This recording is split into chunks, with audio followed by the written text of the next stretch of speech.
In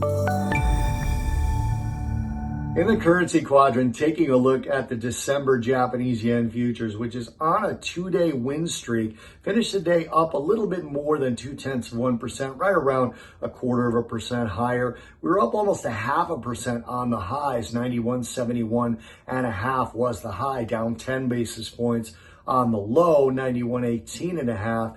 And even though the yen has moved up in price 4 of the last 6 sessions, if you look at the yen weekly chart, it's really been going steadily higher for the last 12 weeks. Even though from a straight change on the day perspective, it's only been up 50% of the time, 6 of the last 12 weeks.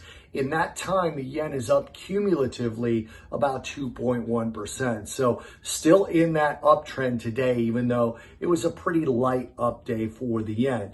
Now, Japan's tertiary index came out last night, also known as the service sector in some other economies. And the service sector was revised lower for last month. The headline figure came in where it was expected, but that last month's number being revised to only 2.2%, a little bit weaker than it showed in last week's data. But in terms of Japanese data, we've got a lot more coming out tonight and tomorrow that could move this currency even more.